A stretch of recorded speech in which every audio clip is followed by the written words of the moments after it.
اچھا، اب ہم تیسرے واقعے کی طرف جاتے ہیں. ہمیں دو واقعے کلیئر ہو گئے. حضرت خضر کے واقعے میں ایسی کیا چیز ہے جو دجال سے ہمیں پروٹیکشن ملتی ہے اور ہمیں انٹر گلیکٹک اس میں بھی بات ملتی ہے؟ دیکھیں حضرت خضر کا جو واقعہ ہے وہ بہت مطلب اس سے زیادہ کیا ٹائم ٹریول کا کانسیپٹ ہوگا کہ ایک تو پورٹل کا کانسیپٹ بڑا کلیئر ہے حضرت خضر کے واقعے میں. مچھلی کا زندہ ہو جانا اور مچھلی ایک سرنگ بنا کے ایک جگہ پہ چلی جانا جو نشانی تھی اس جگہ کی جہاں پہ حضرت خضر سے ملاقات ہونی. پھر حضرت خضر کی جو نشانی ہے اس کو اللہ تعالیٰ نے کہا کہ ہم نے اس کو من لدنی اپنی طرف سے ایک علم عطا کیا ہوا تھا. سمجھ رہے ہیں وہ کیا علم تھا؟ وہ ظاہر ہے ایک نشانی تو کلیئر ہے اس علم کی کہ وہ ٹائم ٹریول تو کرتے تھے. وہ کیسے میں آپ کو بتاتا ہوں. حضرت خضر نے جو تینوں واقعات کر کے دکھائے نا موسیٰ کو، وہ تینوں کے تینوں واقعات ٹائم ٹریول کے وہ کرتے تو ایڈجسٹمنٹ تھرو ٹائم ہے. ایڈجسٹمنٹ تھرو ٹائم کا مطلب ہوتا ہے کہ ایک بندہ فیوچر دیکھ کے آیا ہو اور وہ پھر ایسے کام کر رہا ہو جو فیوچر کو بہتر یا تبدیل کر سکتے ہیں. اس کو ایڈجسٹمنٹ تھرو ٹائم کہتے ہیں. ٹھیک ہے. کشتی والا واقعہ، کشتی میں سوراخ کر دیا خضر نے. موسیٰ نے کہا یہ تو نے غریبی کشتی کے ساتھ کیا کیا؟ تو بعد میں پتہ چلا کہ بادشاہ نے وہ بندے بٹھائے ہوئے تھے جو کشتی کو زبردستی لے لیتے، اس سے اینٹ لیتے. کیسے پتا؟ وہ فیوچر دیکھ کے واپس آ کے پریزنٹ میں ایڈجسٹمنٹ کر رہے ہیں. پھر وہ بچے کو قتل کر دینا، وہ بچے نے بڑے ہو کے کیا کرنا تھا یہ حضرت خضر دیکھ کے آئے ہوئے تھے. پھر فیوچر میں آ کے پاسٹ میں آ کے ایڈجسٹمنٹ کر رہے ہو. حضرت خضر کے لیے سارا کچھ پاس تھا اکارڈنگ ٹو سورہ کہف. اور بھی بڑے علوم ہوں گے، من لدنی کوئی چھوٹا لفظ نہیں، اللہ کی طرف سے علم ہے.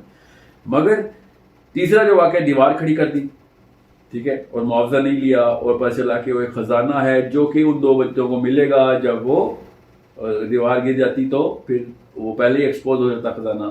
تو یہ بھی فیوچر کا ہی واقعہ ہے جو کہ پاسٹ میں ایڈجسٹ کیا گیا. یہ تو کلیئر ٹائم ٹریول کا واقعہ ہے سارا. پورٹل اینڈ ٹائم ٹریول حضرت خضر نے بھی کر کے دکھائے. اور جو ذوالقرنین ہے پورٹل نے بھی کر کے دکھایا. اور اصحاب کہف نے ٹائم ٹریول کیا. تو یہ تو اس میں تو مطلب بہت آسان سی بات ہے. Khizr is the easiest of them all. دوسری چیز جو حضرت خضر کے واقعے میں وہ یہ کہ جو لاجک کی بیماری یہ ایج آف انلائٹن میں لگ چکی ہے نا ہمیں، یہ لاجک کی بیس کے اوپر ہم جتنا بھی ریشنل لگاتے ہیں وہ کچھ اور ہے. اور نبی کا علم، حضرت موسیٰ کا علم، جس ریشنل کے تھرو حضرت خضر کے اوپر بار بار وہ کہہ رہے تھے کہ یہ کیوں کیا، ٹھیک ہے، یہ ہمارا جو لاجک کی جو پیک ہے نا وہ اس علم کی پائیدان بھی نہیں ہے. یہ اللہ تعالیٰ نے صاف صاف بتایا کہ تم پتہ ہی کیا ہے کہ جو مجھے پتہ ہے. تمہارے لاجک نے جتنی بھی تعویلات نکالنی ہیں، جتنے بھی تم نے 2+2 کرنے ہیں، اس کے مطابق تم زندگی گزار رہے ہو. اور اللہ تعالیٰ کے جتنے بھی یہ نظام ہیں یہ کسی اور سسٹم کے اوپر تھرو دا بگیسٹ پاور اللہ تعالیٰ کی، جس کی اس سے بڑی کیا طاقت ہوگی، اللہ کے علم کے تھرو. جب اللہ کسی کو علم دے دیتے ہیں تو پھر وہ یہ 2+2 میتھمیٹکس اور فزکس کے تھرو نہیں پھنستا.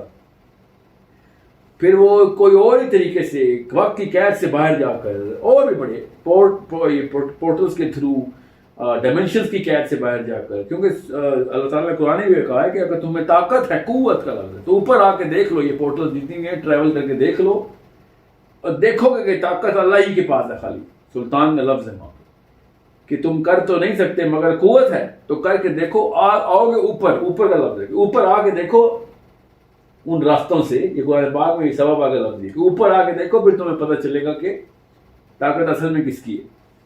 ٹھیک ہے. سو اس اوپر سے معراج کی حدیث میں اللہ تعالیٰ نے کہ نبی علیہ السلام نے کلیئر بتایا کہ اللہ نے بڑی بڑی نشانیاں دکھائیں. سورہ بنی اسرائیل میں بھی ہے کہ اللہ نے اپنی نشانیاں دکھائی ہیں. نشانی کیا ہوتا ہے؟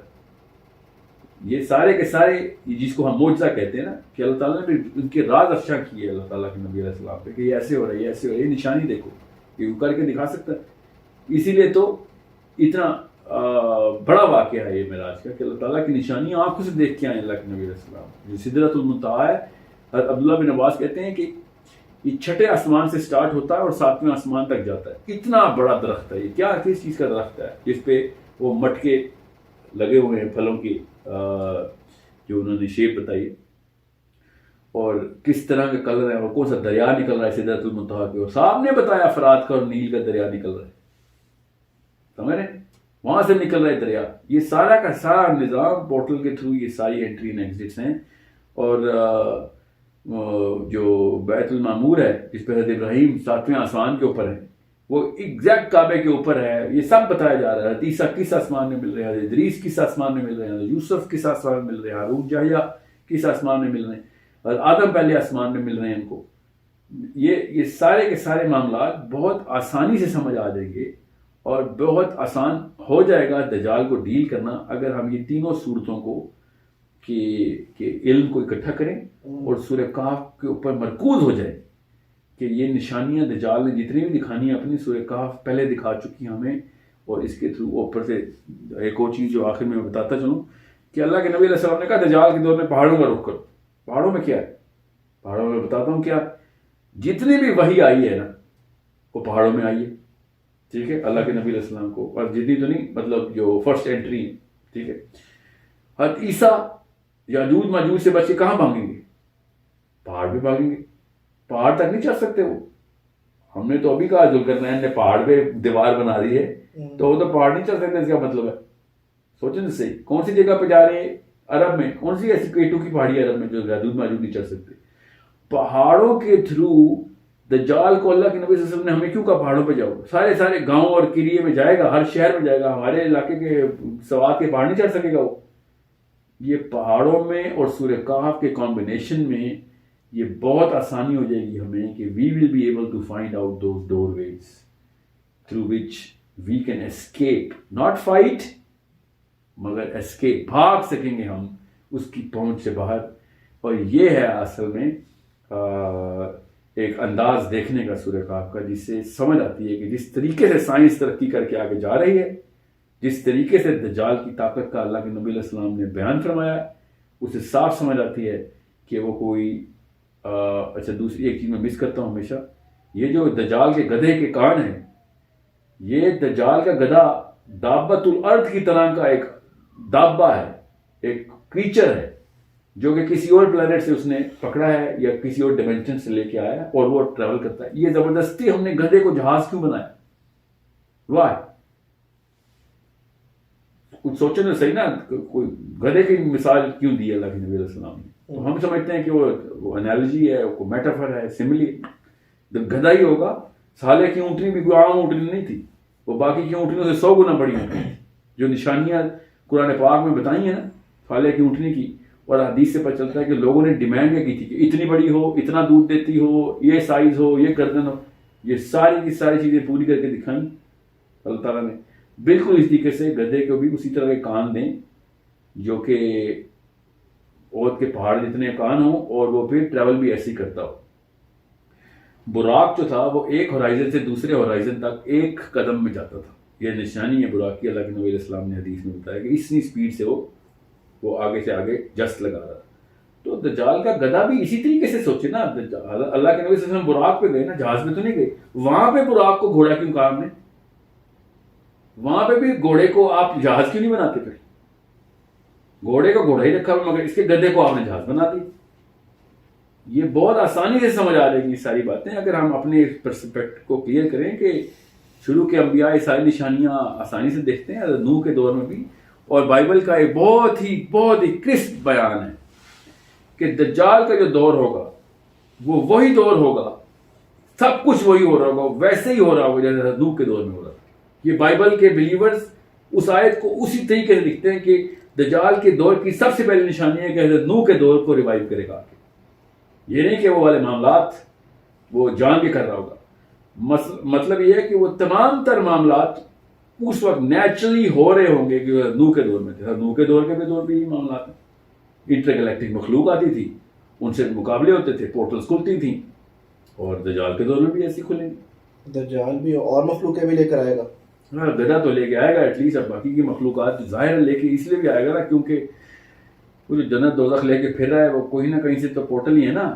اصل میں تو اس کے دائیں اور بائیں ہاتھ میں پورٹلز کھلی ہوئی ہیں. غور سے دیکھیں گے تو آپ کو نظر آ جائے گی, اس اینگل سے دیکھیں گے تو دجال کا حلیہ نظر آئے گا کہ ایک ہاتھ میں آگ کا دریا ہے اور دوسرے ہاتھ میں جنت کے باغ ہیں. ٹھیک ہے, یہ کون سا ایسا آدمی ہے؟ ایک طرف یا تو حدیث میں اس کو آدمی مانے یا پھر سسٹم مانے. اگر سسٹم نہیں مانتے آدمی مانتے ہیں. تو کون سے آدمی کے ہاتھ میں دریا ٹھہرتا ہے؟ ذرا کیا اٹھائے گا؟ وہ بڑے بڑے مشکیزیں اٹھائے ہوں گے اس نے. دریا کیسے اٹھاتا ہے؟ آگ کے دریا کیا ہوتے ہیں مجھے یہ بتائیں. پہلے آگ کا دریا ہوتا کیا ہے؟ یہ دماغ کیا آپ کی تصویریں نکال رہے ہیں؟ آگ کا دریا کبھی دیکھا آپ نے؟ اس نے ہاتھ میں کیسے اٹھایا ہوگا ایک دریا؟ سمجھے؟ دریائے سندھ ہے پاکستان میں، کوئی ہاتھ میں اٹھاتا دریا؟ زیادہ کیا اٹھائے گا اس دریا کا پانی؟